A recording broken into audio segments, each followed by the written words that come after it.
안녕하세요. 2023학년도 편입을 준비하려고 하는 학생들을 위해서 설명회를 준비한 사종학 선생님입니다. 반갑습니다. 네. 저는 안양외국어고등학교를 졸업하고 연세대학교 행정학과를 졸업한 뒤 편입 논술을 8년째 가르치고 있는 선생님입니다. 네, 그래서 편입에 관련된 다양한 정보와 경험들을 가지고 있는데요. 네, 이런 것들을 좀 학생분들에게 정확하게 전달을 드리려고 이렇게 설명회를 준비하게 됐고요. 학생 여러분들이랑 상담을 하다 보면 종종 학생분들이 이런 얘기들을 하세요.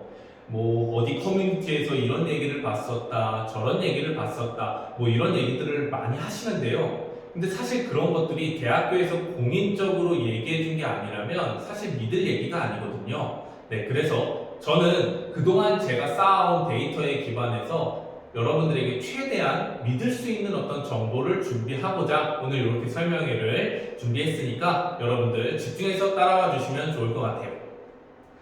네, 그럼 먼저 누가 준비해야 되는가? 자, 먼저 여러분들 편입을 준비하시려면요, 자격 조건을 갖춰야 돼요. 자격 조건을 갖춰야 되는데요. 일단 편입에는 일반 편입이랑 학사 편입 이렇게 두 가지가 있어요. 네, 일반 편입은 이 학교 다니는 2학년까지 이수하신 분들이 보통 일반 편입을 준비하시게 되는 거고요. 학사 편입은 대학교 4년제를 졸업했거나 또는 여러분들이 잘 알고 계시는 것처럼 독학사라든지 아니면 학점은행제라든지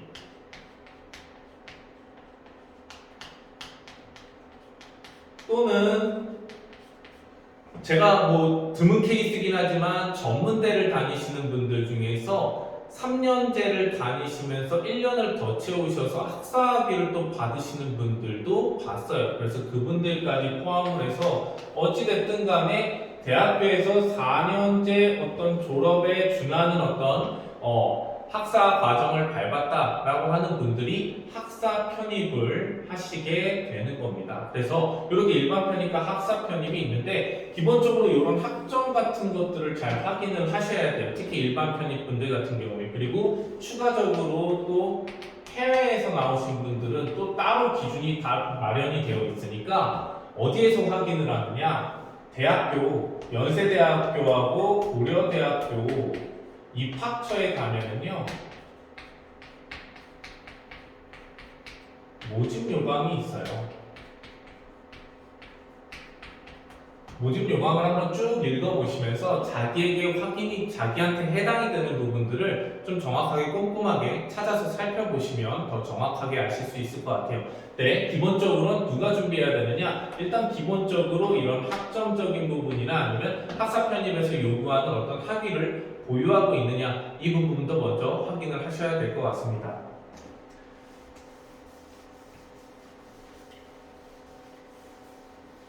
네, 그러면 왜 준비해야 하는가? 네, 선택할 수 있는 어떤 삶을 여러분들이 마련하기 위해서 반드시 준비하셔야 된다고 생각을 합니다.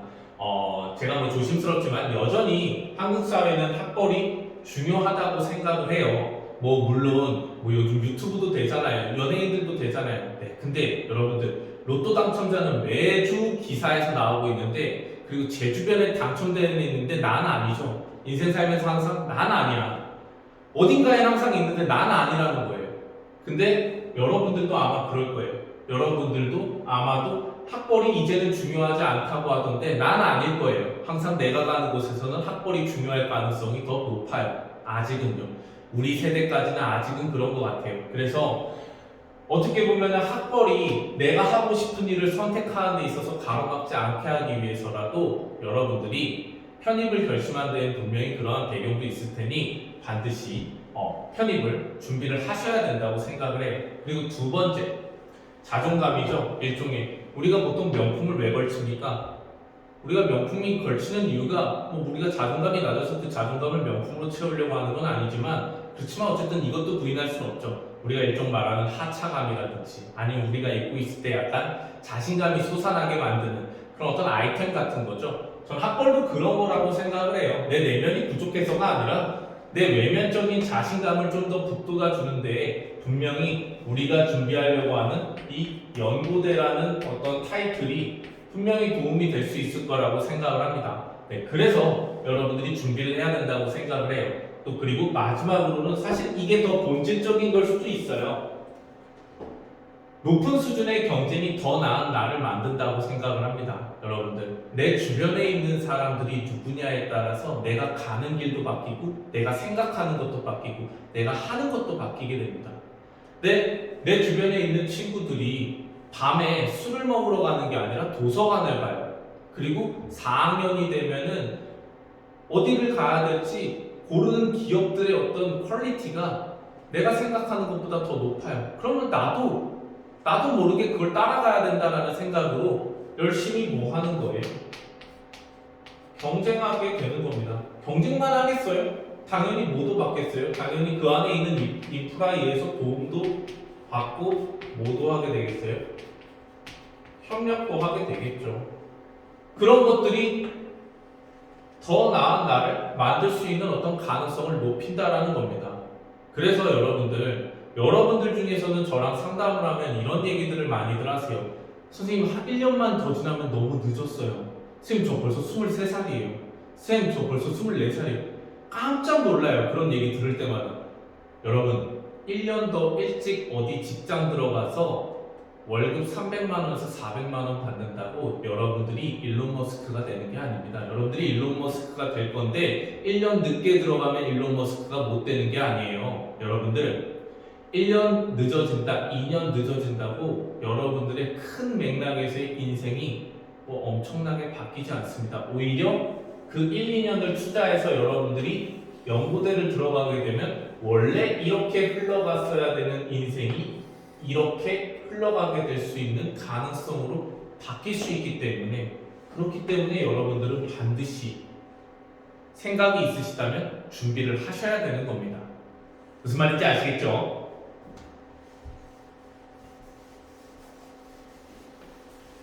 자, 그렇다면 이제 누가 준비할 수 있는가? 자, 누가 준비할 수 있는가? 연고대 아무나 가는 거 아니잖아요. 그러다 보니까 또 괜히 준비하려고 하다가 막 꿈에 막 부풀었다가 이거 또 아무나 들어가는 게 아닌데 뭐 이런 걱정들을 하고 계실 수도 있어요. 근데 제 개인적인 생각으로는 누구나 준비할 수 있습니다. 누구나 그 어떤 누구라도 준비할 수 있습니다. 왜냐하면 제가 지켜본 바로는 누구나 합격할 수 있으니까요. 지방대 합격하는 거 수도 없이 봤습니다. 전문대 합격하는 거 봤습니다. 여러분들이 제일 많이 논란거린 거죠. 학점은행제, 네, 올해도 합격했습니다. 학점은행제 전혀 저는 상관이 없다고 생각을 합니다. 뭐 실제적으로 당연히 합격하는 학생들이 있기 때문이기도 하지만 기본적으로 편입은 과거를 보는 전형이 아닙니다. 현재와 미래의 가능성을 보는 전형이죠. 또 생각을 정확하게 하셔야 돼요. 그렇다면 연고대가 편입을 할 때 과거를 볼 거라면 여러분들 애시당초 지원 자격 조건에서부터 대학교부터 제한해야 되지 않을까요? 그쵸? 그렇지 않단 말이죠. 왜요? 학교는 과거를 보는 게 아니라 현재와 여러분들의 현재가 어떠하며 여러분들이 현재 어떤 생각을 갖고 있으며 미래에 무엇을 할 것이냐를 관심을 두고 있기 때문이죠. 이건 뭐 제가 지어내는 게 아니라 여러분들이 학교가 요구하는 서류를 봐보세요. 자기소개서나 학업계획서를 보면 여러분들 과거를 통해서 지금 너가 어떤 현재를 구축하고 있고 그 현재에서 네가 어떤 미래로 나아갈 건지를 묻고 있습니다. 그러니까 편입은 과거에 얽매이는 전형이 아닙니다. 그래서 여러분들의 학벌이 합격하는데 상관이 없다. 그리고 더 결정적으로 1차는 여러분들 뭘로만 뽑습니까? 논술로 뽑습니다. 왜 논술로 뽑겠어요? 능력이요. 능력 되는 애를 일단 우선시 하겠다라는 얘기죠. 그러니까 여러분들이 이런 학벌에 신경을 쓸 필요가 있다 없다? 저는 없다고 생각을 합니다. 근데 변수는 항상 여러분들 인생이 되게 웃긴 게 뭔지 아세요? 변수는 항상 자기 자신한테 있어요. 여러분들 맨날 저한테 열심히 한다고 해요. 저한테 배우는 매년 저에게 오는 제자들은 다 저한테 열심히 하겠다고 해요. 죽을 힘을 다하겠다고 해요. 근데 웃긴 게 뭐냐면 살면서 한 번도 죽을 힘을 다해서 뭔가를 해본 적이 없기 때문에 죽을 힘을 다해서 한다라는 얘기는 거짓말이에요. 왜냐 해본 적이 없어서 할 수 있을지 없을지 자기도 모르는 거거든. 변수는 자기 자신한테 있습니다. 열심히 하셔야지 합격을 할 수 있는 겁니다. 누구나 합격할 수 있다라는 말에는 이 자기 자신이 정말로 합격할 만큼 열심히 할 수 있느냐 여기에 달려있다라고 생각을 합니다. 1년이라는 어떤 긴 레이스를 자기가 지치지 않고 정말 자기 열정을 스스로 계속 복돋아가면서 열심히 할 수 있다면 저는 누구나 합격할 수 있는 전형이 바로 연고대 편입전형이라고 생각을 합니다.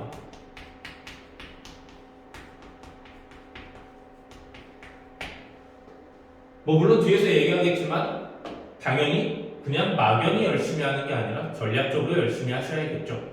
무슨 말인지 아시겠죠?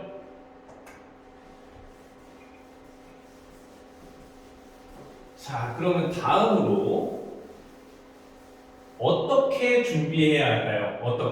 어떻게 준비해야 할까? 자, 일단 공인영어를 준비하는 데 있어서 요거는 당연히 공인영어를 당연히 준비를 해야 될 거고 논술이 있고요. 서류 준비 이렇게 세 가지가 큰 맥락에서 중요한 부분이라고 할 수 있을 것 같아요. 근데 공인영어를 따로 하고 논술 따로 하고 서류 따로 하고 저는 이건 그렇게 추천드리지는 않아요. 뭐든지 약간 묶어서 병행하셔야 된다고 생각을 해요. 그리고 가장 유리한 건 사실은 뭐가 준비가 되어 있는 거예요? 공인영어가 애시당초 준비가 되어 있는 분들이 제일 유리하기는 해요. 왜냐면 해야 될 게 적으니까. 근데 만약에 뭐 이제 저는 이 설명회에서는 이 세 가지가 다 준비가 되어 있지 않다라고 가정을 하고 얘기를 해드리겠습니다. 상반기에는 2월에서 4월까지 영어하고 논술을 병행하는 게 좋아요. 뭐 서류가 선생님 저 아무것도 없는데 진짜 그래도 돼요? 네, 그래도 돼요. 서류 준비하시는데 뭐 상반기 2월부터 뭐 미친듯이 준비하실 필요는 없습니다. 영어와 논술을 7대 3의 비율로 준비하시는 게 적절할 것 같아요. 왜 그러냐? 영어가요 빠르게 준비가 안 되어 있으면요 뒤로 가면 갈수록 초조해져요. 그리고 여러분들 충격적이지만 올해도 선생님 밑에 있는 제자 중에서 논술을 합격하신 분들 중에서 논술 합격을 했는데도 불구하고 토익 점수가 800점이 안 돼서 서류를 제출하고 말고 할 거 없이 그냥 바로 불합격이 결정되신 제자분이 계세요. 근데 이게 올해만 그러느냐? 아니에요. 이게 놀랍게도 매년 있어요. 그러니까 여러분들 영어를 되게 우습게 생각하시면 안 돼요. 제가 항상 말씀드리죠. 제가 아까도 얘기했어요. 토익이요 주변에 물어보니까 2달이면 900 넘는데요. 내 주변에는 다 토익이 2달이면 900을 넘어. 근데 이상하게 나만 안 돼. 원래 그게 인생이에요. 나는 안 돼요. 그러니까 나한테 자꾸 남한테서 쉽게 얻어진 어떤 결과가 나에게도 쉽게 얻어질 거라고 착각을 하시면 안 됩니다. 철저하게 대비를 하셔야 돼요. 그래서 7대 3의 비율로 하셔야 되고요. 뭐 요거는 사정학 선생님 저랑 같이 하게 되시면요 제가 또 따로 영어를 어떻게 준비해야 되는지 또 관리를 해드려요. 그러니까 영어와 논술을 7대 3의 비율로 준비를 하시면 되겠다. 자 그럼 중반기 5월에서부터 접어들면은 이때서부터는 서류를 조금 시작을 해줘야 돼요. 어떻게 보면 자기 스토리를 만들어 나가야 되니까. 어찌됐든 편입이라는 거는 다른 학교에 노크를 똑똑 두들기고 교수님한테 저 거기 들어가고 싶은데요 들어가도 될까요? 이렇게 묻는 거잖아요. 근데 여러분들 상식적으로 생각을 해보세요.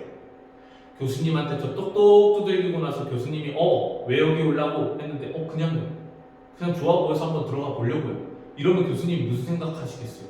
여러분들은 여러분들의 집에 초인종 누른 사람이 문 열어줬더니 그냥 한번 들어가 보고 싶은데요 하면 여러분들은 오세요 집 구경합니다 웰컴 투 마이 홈 하면서 막 열어줍니까? 아니죠. 그쵸. 교수님한테도 그런 걸 기대하시면 안 돼요 여러분들. 그래서 서류를 통해서 뭘 만들어야 되느냐, 학교에 들어갈 수 있는 스토리를 만들어줘야 돼요. 스토리를 언제부터 짜야 되느냐, 5월부터 조금씩 나의 어떤 스토리를 만들어 나가야 돼요. 누구랑? 저랑. 저랑 만들면 된다 이 얘기입니다. 그래서 영어가 이때쯤이면 거의 끝맺음이 되어 가고 있어야 되고요. 논술은 이제 본격적으로 박차를 가해야 될 때고 서류는 이제 조금씩 어떻게 만들어 나가야 될지 전략을 짜야 되는 시기입니다. 네. 근데 이제 비극적인 때가 언제냐? 이 8월이 끝났는데도 난 영어가 뭐 예를 들어서 토익이 700점이다 아니면 600점대다 이러면 이제 절망적인 스토리가 점점 시작되게 되는 거죠. 마음도 초조하고 인생이 점점 이제 힘들어지는 시기로 접어드는 겁니다. 근데 만약 이때 영어가 딱 끝난다. 그럼 해피한 거예요. 할 게 줄어들었고 집중해야 될 거에 집중할 수 있으니까. 그러니까 요런 대충 흐름을 보시고 여러분들의 계획을 짜셔야 된다는 얘기입니다. 9월에 접어들게 되면요. 이때서부터 뭐 제 영어 드림 논술에서는 이제 편입 기출 문제를 집중해서 풀어요.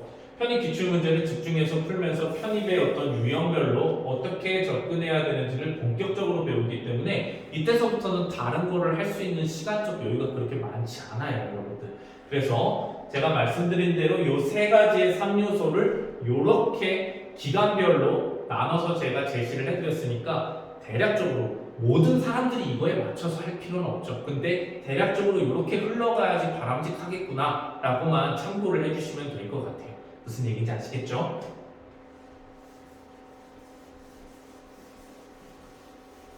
자, 그렇다면 이제 여러분들이 사실 제일 궁금해 하시는 거 아닙니까? 언제부터 준비해야 돼요?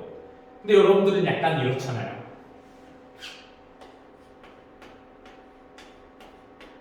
적게 투자하고 많이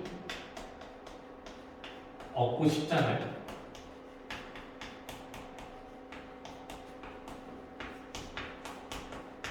그쵸? 그래서 언제부터 준비해야 되냐고 묻는 거잖아요. 조금 넣고 싶고 근데 갑자기 나 한 달밖에 안 했는데 연고대 합격했어. 나 짱! 내가 고등학교 때 못 갔던 거는 사실 불운이었어. 뭐 이런 얘기 하고 싶은 거잖아요. 근데 그런 동화 같은 일은 여러분들 인생에서 일어나지 않아요. 제가 말했잖아요. 여러분들이 죽을 때까지 로또가 당첨될 확률이 적은 것처럼 여러분들 적게 투자하셔서 많이 얻을 수 있는 경우는 흔하지 않아요. 그러니까 여러분들 언제부터 준비해야 되는가 조금 우리 객관적으로 생각을 합시다. 객관적이고 저는 이런 게 좀 필요하다고 생각해요. 양심이 있어야 돼요. 연고대가 얼마나 들어가기 어려운 학교인지 알면서도 그냥 요행으로 얻고 싶은 마음을 여전히 품고 계신 거면은 정말로 세상을 여전히 동화 속에서 살고 싶으신 거예요. 근데 세상은 동화가 아니에요. 양심을 가져야 돼요. 그래서 언제부터 준비해야 되느냐? 제가 써놨어요. 정답이 없기는 해요. 상대적이거든요. 논술을 잘하는 사람은 당연히 논술을 많이 했었고 오랫동안 준비했었고 너무나도 잘 알고 그런 사람은 당연히 적게 준비해도 되죠. 근데 기본적으로 알고 계셔야 되는 게요. 일반 편입은 경쟁이 굉장히 높아요. 경쟁이 굉장히 높단 말이죠. 경쟁이 높다라는 말은 무슨 말인지 아세요? 잘 쓰는 사람이 많을 가능성이 많다는 거예요. 잘 쓰는 사람이 포함되어 있을 가능성이 높다라는 거죠. 그 말은 한마디로 뭐예요? 합격하기 어렵다라는 거예요. 그러면 당연히 언제부터 준비하는 게 타당한 전략이겠어요? 최소한 2월부터 12월까지 1년도 채 안 돼요. 11개월이라도 열심히 준비를 해야 승산을 가져갈 수 있죠. 이렇게 현실이 분명하게 나와 있는데도 불구하고 나는 7월이나 8월이나 9월쯤에 준비해서 그냥 트라이 해볼래. 근데 트라이를 해보면서 왜 확실한 합격을 기대합니까? 그러면 안 되죠. 정말 트라이만 해보고 싶은 거면 저도 말리지 않아요. 근데 합격을 하고 싶으신 거면 이른 시기에 준비하셔야 돼요. 최소한 2월이 아니더라도 3월에는 시작을 하셔야 된다라는 얘기예요. 이미 이유는 말씀을 드렸습니다. 일반적으로 학사 편입보다 일반 편입이 훨씬 더 경쟁이 높아요. 이거는 제가 아까 말씀드렸던 대학교 있죠? 대학교 입학처에서 경쟁률을 맨날 확인할 수 있어요. 5개년만 들어가서 확인해 보세요. 5개년만 들어가서 확인해 보셔도 일반 편입 경쟁률이 얼마나 높은지 확인하실 수 있어요. 학사 편입보다도 훨씬 더 높아요. 그래서 일반 편입을 하시는 분들은 반드시 2월 또는 3월에는 뭐 하셔야 된다? 준비를 시작을 하셔야 된다. 특히 논술 노베이스다. 이러면 학사고 일반이고 가릴 것도 없어요. 학사도 당연히 노베이스면 무조건 2월부터 준비를 하셔야 됩니다. 자, 그리고 특히나 학사 편입 중에서 경영이나 정치외교학과, 인기 있는 학과를 지망하려고 하시는 분들도 가급적이면 무조건 2월에 시작하시는 게 맞아요. 왜냐면 학사 편입이라고 해도 경영과 정치외교학과는 굉장히 경쟁률이 높은 편이거든요.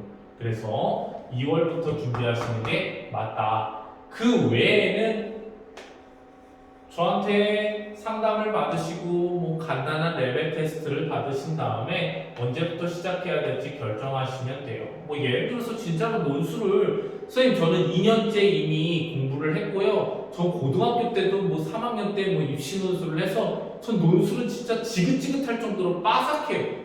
저는 그런 학생들한테 아니 그래도 2월부터 하셔야죠 이러지 않아요. 당연히 레벨 테스트 본다면 그래도 기본이 다 갖춰져 있어. 기초도 다 되어 있어. 그냥 실전 연습만 하면 돼. 그러면요 7월이나 8월이나 9월에 선택하셔서 하셔도 돼요. 뭐하러 시간과 비용을 젊은 청춘을 그냥 아무데다가 막 갖다 들이붓습니까?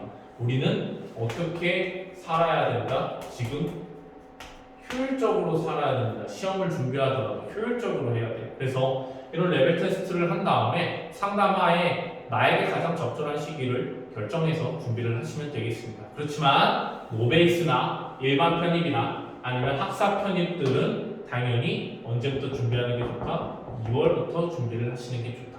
아셨죠?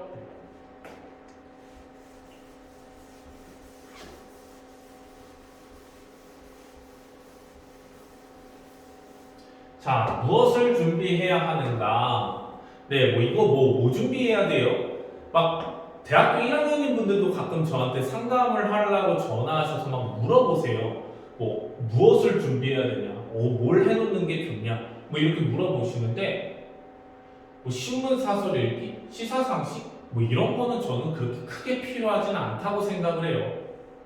기본적으로는요, 일단 논술 이론 학습부터 하시는 게 좋아요. 기초적으로 논술이 뭔지 보편적인 어떤 논술 학습을 먼저 거치시는 게 좋죠. 그래서 저 같은 경우에는 2월에서 4월 달에 기초 논술 이론을 가르치고 있는데요. 그런 부분들을 탄탄하게 학습하는 게 훨씬 더 효과적이기 때문에 기본적으로 뭐 그냥 맨날 신문사설이나 시사상식 뭐 이런 것들을 미리 읽어둘 필요는 저는 없다고 생각을 됩니다.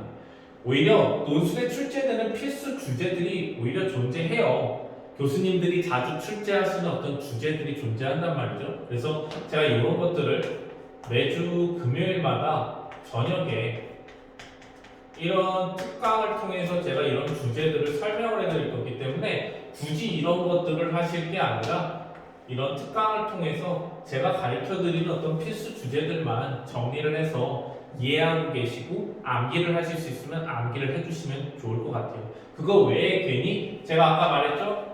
효율적인 준비가 중요한데 괜히 비효율적으로 이런 것들을 미리미리 찾아서 전혀 논술 주제와도 상관이 없는데 읽을 필요가 있다 없다? 네, 없다. 네. 그리고 이런 주제를 학습하면서 기출문제, 오히려 기출문제를 열심히 풀어보는 게 굉장히 중요하고 기출문제 유형이 뭐가 나왔으며 그 기출문제와 똑같은 유형이 나왔을 때 내가 어떻게 답안지를 적어야 될지 내 머릿속에 딱 정리가 되어 있는 게 훨씬 더 중요해요.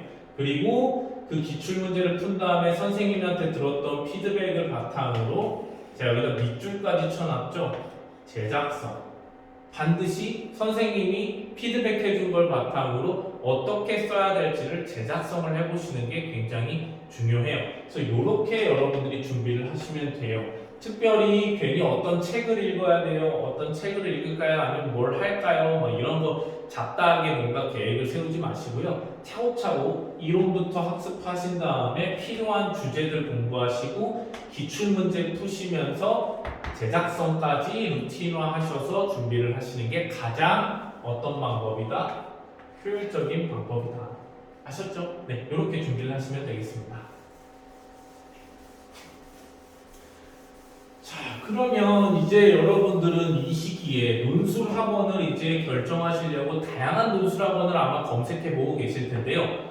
논술 학원을 보는 기준 어떻게 잡는 게 좋냐? 네, 독해풀이 강의를 어떻게 하는지, 첨삭의 질은 어떠한지 이런 것들을 좀 보시고 결정을 하셔야겠죠. 근데 사실 이게 등록하기 전까지는 알 수가 없는 요소이다 보니까 좀 그런 부분들이 좀 베일에 쌓여있는 부분에서 좀 아쉬운 부분은 있기는 하죠. 근데 뭐 어찌됐든 간에 여러분들이 논술학원을 보실 때 이 첨삭의 질은요 딱 하나만 아시면 돼요. 학생이 많아지잖아요. 질은 낮아질 수밖에 없어요. 아니 뭐 당연한 거예요. 물리적인 시간이 제한이 되어 있는데 어떻게 질이 높아져요? 하루 24시간인데 질을 어떻게 높여요? 100명 가리키는 학원에서 어떻게 첨삭의 질을 높여요? 알려주세요. 그런 획기적인 방법이 있으면 저도 좀 써먹고 싶으니까. 그럴 수가 없어요. 그러니까 첨삭의 질도 학생 수가 어느 정도 되는지를 좀 고려를 하셔야 되고요. 학생 수가 어느 정도 되는지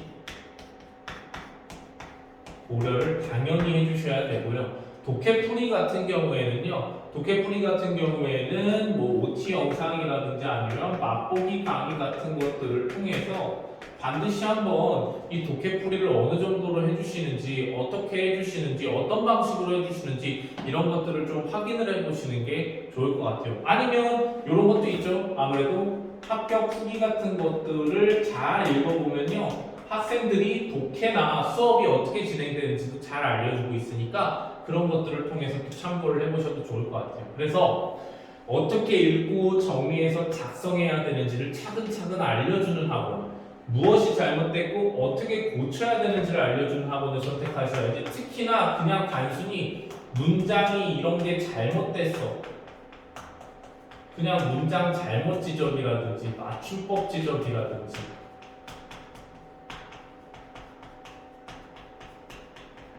이런 건 바람직하지 않아요. 그리고 특히나 이런 거, 독해 강의를 듣지도 않고 첨삭을 듣게 되면은요, 사실 첨삭은요 두 가지가 존재해요. 내용적인 부분에 대한 첨삭이 있고 형식적인 첨삭이 존재하는데, 어떤 분들은 이 선생님 저 강의는 안 듣고요 첨삭만 받으면 안 될까요? 근데 이럴 때 되게 난감한 게 뭐냐면, 그러면 강의를 안 들었기 때문에 제 말을 이해할 가능성이 낮다 보니까 내용적인 첨삭은 해줄 수가 없게 돼요. 그냥 전체적인 어떤 구조라든지 아니면 서술이라든지, 서술한 전개, 서술 전개 이런 거나 아니면 문장의 효율성이라든지 이런 형식적인 측면밖에 지적을 못 해주게 되니까 반쪽짜리가 되게 돼요. 그래서 저는 사실은 전화 첨삭이나 아니면 그냥 강의 없이 그냥 서면으로 첨삭만 해드리는 거 이런 것들을 받고 있지 않은데요. 그런 이유가 이런 것 때문이에요. 내용적인 거에 대해서 지적을 해줄 수가 없고, 너가 내용을 좀 잘못 이해했다 또는 내용 접근을 좀 잘못한 것 같다 이런 거 좀 잘못 읽어서 아무래도 작성한 게 좀 방향성이 완전히 틀린 것 같다 이런 얘기들을 해드릴 수가 없어요. 강의를 안 듣거나. 그래서 뭐 어떤 학원에서는 그냥 첨삭만 주로 해주는 학원도 있다고 하더라고요. 그런 것도 사실 여러분들이 잘 고려하셔서 배제해야 될 요소겠죠. 그래서 논술시험 대비의 본질은 결국 정해져 있는 것 같아요. 독해를 얼마나 잘 풀어서 설명을 해주느냐, 그리고 그걸 잘 정리해서 어떻게 작성해야 되는지 알려주는지, 그리고 내가 작성한 답안지의 내용적인 측면과 형식적인 측면이 어떠한지를 잘 짚어줄 수 있는 학원을 여러분들이 선택을 하셔야 되는 것 같습니다.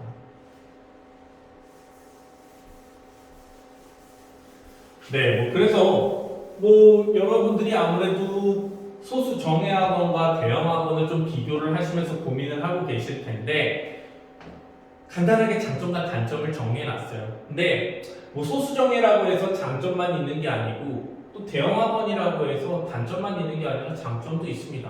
뭐 우선 간단하게 보면 소수정예는 말씀드린 것처럼 학생 개별 특성 파악이 가능하죠. 관리가 돼요. 관리가 될 수밖에 없어요. 학생들을 맨날 대면으로 소수로 보다 보니까 그 학생의 특징이라든지 그 학생의 어떤 글 쓰는 방법이라든지 독해가 안 되는지 아니면 문장을 잘 못 쓰는지 이런 것들이 다 선생님의 머릿속에 들어와 있어요. 그러다 보니까 뭐가 가능해요? 계속적으로 그 학생이 안 좋은 부분을 발전시켜 나갈 수 있게끔 제가 지도를 할 수가 있죠. 그리고 고퀄리티 첨삭이 가능하죠. 전문적으로. 왜냐하면 선생님이 직접 모든 걸 다 하니까. 관리부터 출석 그리고 첨삭, 강의 모든 걸 다 선생님이 하니까요. 아무래도 전문성이 있겠죠. 근데 대형학원 같은 경우에 밀착 관리 이거 정말 어려워요. 왜냐면 저도 대형학원에서 강의를 해봤거든요. 수강생 100명, 80, 그렇게 갈 것도 없어요. 50명만 가도 밀착 관리 당연히 어려워져요. 당연히 어려워지고 첨삭의 질이요? 이건 말할 것도 없죠. 이건 제가 말씀드렸잖아요. 사람이라면 어쩔 수가 없어요, 그거. 근데 만약에 이 첨삭의 질이 또 떨어지는 비전문성이라고 제가 써놓은 이유는 이런 게 있을 수 있죠. 뭐 예를 들어서 첨삭을 알바생에게 맡긴다든지 아니면 아니면 뭐 자기가 직접 하지만 어떻게 보면 제한적인 시간이라든지 이런 게 생길 수 있죠. 그리고 또 뭐가 안 좋냐? 학생을 기억을 못하니까 그 학생의 어떤 특징이라든지 이런 것들을 알고 지도해 주는 게 아니라 그냥 그때그때 그냥 눈에 보이는 것들만 그냥 지적을 해주다 보니까 연속성이 떨어질 수밖에 없게 되죠. 근데 이런 점들이 좀 아쉬움이 생길 수도 있어요. 근데 이거는 제가 지금 그냥 일례로 설명을 드리는 것이지 모든 학원이 무조건 그렇다라고 제가 일반화해서 말씀을 드리는 건 아니니까 오해하지 않으셨으면 좋겠습니다. 그리고 대형학원 같은 경우에는 수강료가 저렴하고 좀 많은 자료가 제공이 될 수 있죠. 근데 소수정예 같은 경우에 상대적으로 높은 수강료가 좀 여러분들한테 부담이 될 수가 있고 자료 제공의 양이 대형학원에 비해서 적을 수 있어요. 근데 저는 이렇게 생각을 해요. 제가 소수정예로 가르치기 때문에 하는 얘기가 아니라 정보가 많다가 이게 이꼴 바로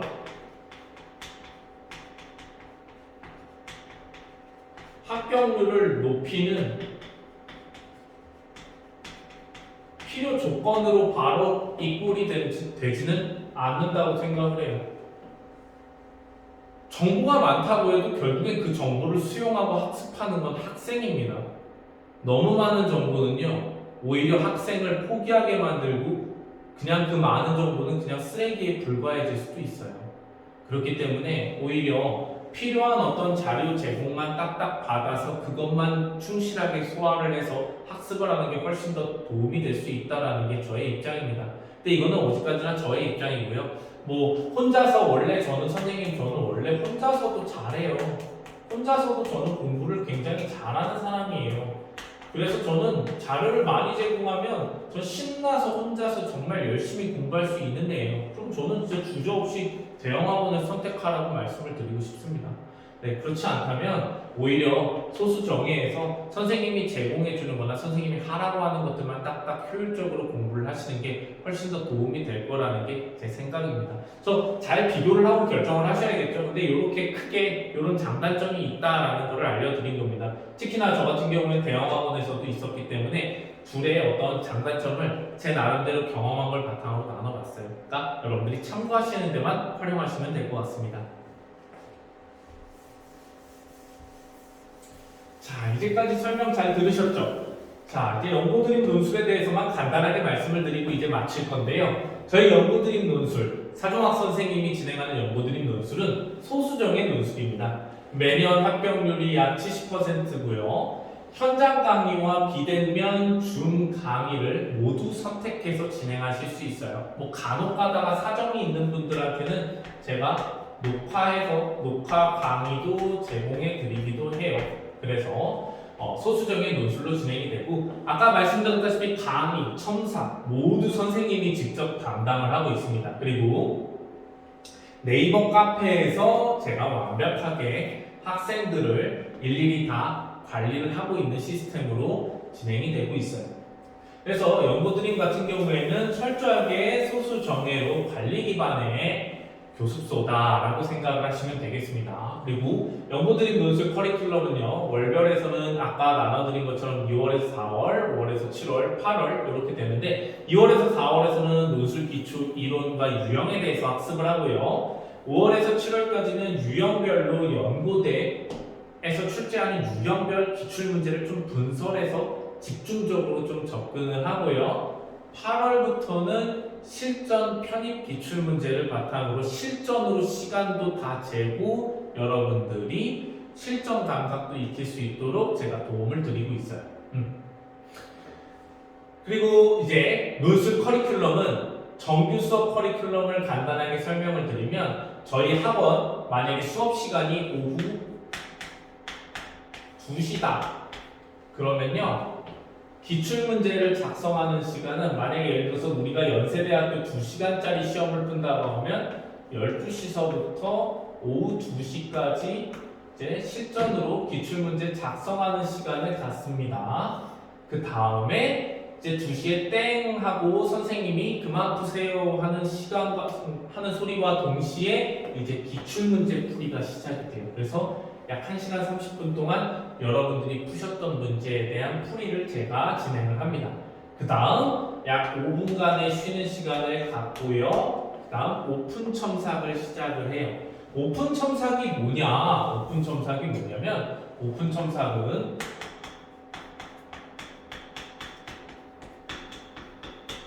여러분들이 기출문제 작성하셨잖아요.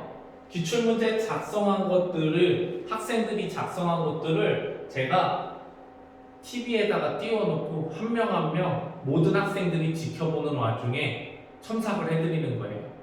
왜 이렇게 하느냐? 자, 이렇게 모두에게 공개가 되면 당연히 학생들은 의식을 하다 보니까 다른 학생들의 눈을 의식하다 보니까 열심히 작성하실 수밖에 없어요. 왜냐면 빈 종이를 내게 되면 굉장히 민망하니까요.